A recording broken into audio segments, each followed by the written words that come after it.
everyone, it's Reagan and welcome back to another video. Today I'm going to be chatting through my March TBR, and I think I'm officially going to dub this month Big Book March. Because as I was pulling books down from my shelf to construct this TBR, I realized they were all really long. So, you know, I'm just kind of going for it this month.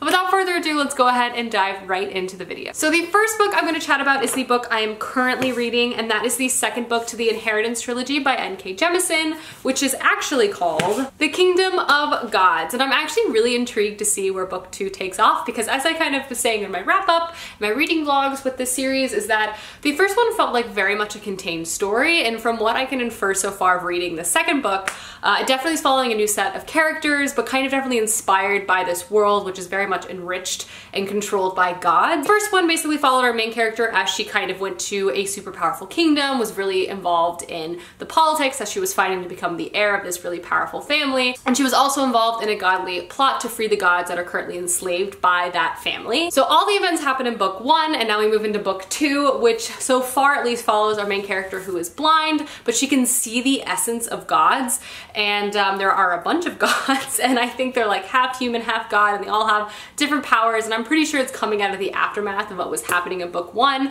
I'm not very far, but so far I'm already super interested and really invested in this story. I love N.K. Jemisin's writing, and I'm trying to marathon this trilogy before her new book comes out, I believe at the end of the month, which I am thrilled for. I cannot wait at all. It's gonna be amazing. But yeah, obviously I want to finish this book 2 of this trilogy, and maybe even book 3, and then I'll have this huge book read and on my shelf. Checkmark, done. Next book I'm going to chat through is going to be my commute book for this month, at least maybe one of 2, but it is Red Notice by Bill Browder. I got the audiobook for this off of Scribd, and I'm so excited to jump into this. This is a book that's been on my TBR for a while, and I've heard fantastic things from like co-workers, people online, like everyone who's read this book loves this book.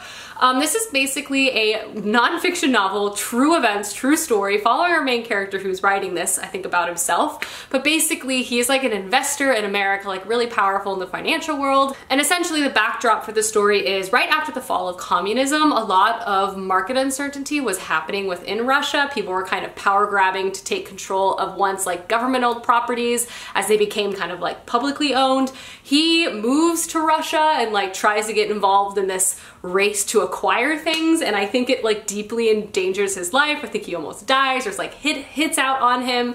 It sounds incredibly interesting. I think he's like imprisoned. I don't know. It sounds like a wild time. It's kind of interesting because I feel like financial drama doesn't really sound like a buzzword that I want to pick up, but again, everyone loves this, and the fact that it's a true thriller that is real really intrigues me, and I've been loving audiobooks, so I feel like this is going to be the perfect thing to listen to on my train in the morning, and I just can't believe it's written by the guy that this happened to. So here we go. I'm ready to jump in. Next book on my list is a book that I did not get to in the month of February, but I'm hopeful to read it this month, and that is The Royal Assassin by Robin Hobb. This is book 2 to the Farseer trilogy. I obviously read book 1 back in January, and this is a series I'm hoping to marathon not only this trilogy, but the rest of her books as well. There's so many of them.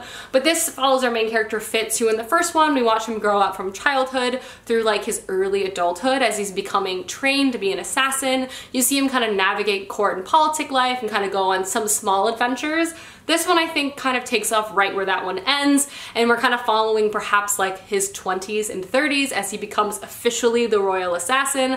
I hear this one has a lot more like misdirection and adventure and kind of more intense assassin dealings, so I'm excited for that. It's definitely much longer, as is the third one, but I'm really excited about this series. I have been craving to pick this up, so definitely hope to get to this month.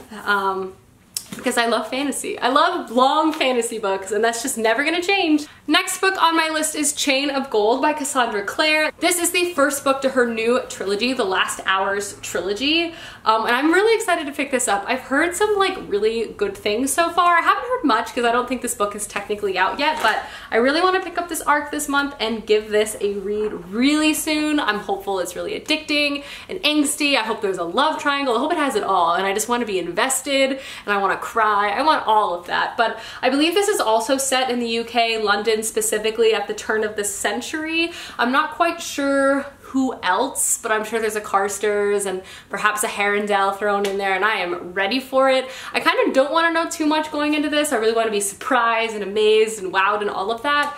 But I do have to say, I love this cover. Her hair is magnificent, and there's like leaves in it, so hopefully there's also like fae folk involved, but we shall see.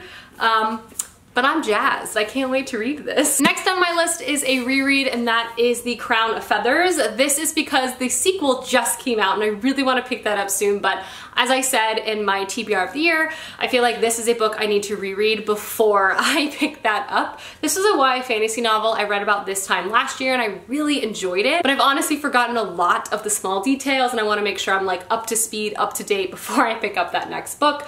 But this is truly a story of two sisters that are very much at odds and kind of their tumultuous relationship is like tearing them apart in a way. It's set in a fantasy world where essentially this once great and powerful kingdom, which was led by these fierce warrior women who could ride phoenixes, once ruled and reigned, but then they were overthrown by a counter power, and now currently the kingdom, anyone kind of showing magical inclination, especially if you're a woman, especially if you have like phoenix attributes, you're really ostracized and honestly hunted down to prevent basically these women to become powerful again and overthrow the current ruling system. And we follow these two sisters who come from a line of phoenix riders, and at the beginning of the story they've been on the run their whole lives and they're kind of on the precipice of hatching two phoenix eggs, and one goes right and one goes wrong, and this kind of tears them apart.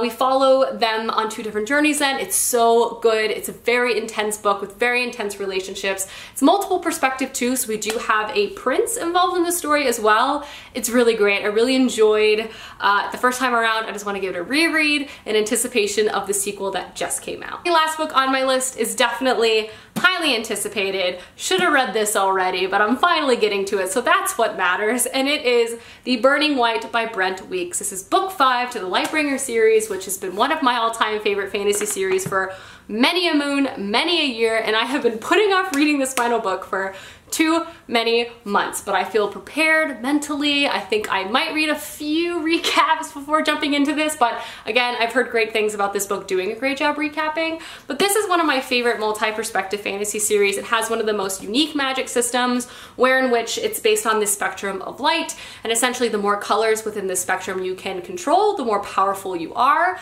But the magic has a negative impact on the wielder in that the more you use, the quicker you die. So there's this conflict of interest, being that if when you go to war, even if you might survive the war, thrive in the war, be considered a super powerful warrior, you might come home, get sick, and die shortly afterwards because of the negative impacts of the magic had on your body. We follow a slew of different characters. We follow a bastard son. We follow the head of this world who can control all of the colors of light, as well as a slew of characters in between there. It's super great. It's lots of political maneuvering, lots of like literal gameplay translating into political gameplay. Really loved the first 4 books, so I'm excited to see how the story ends. I'm sad that it's over, but it's finally time for me to pick this book up. Alrighty guys, that is my March TBR. Let me know down below some books you hope to read this month, as I would love to know, and I'll see you guys soon with another video soon. Goodbye.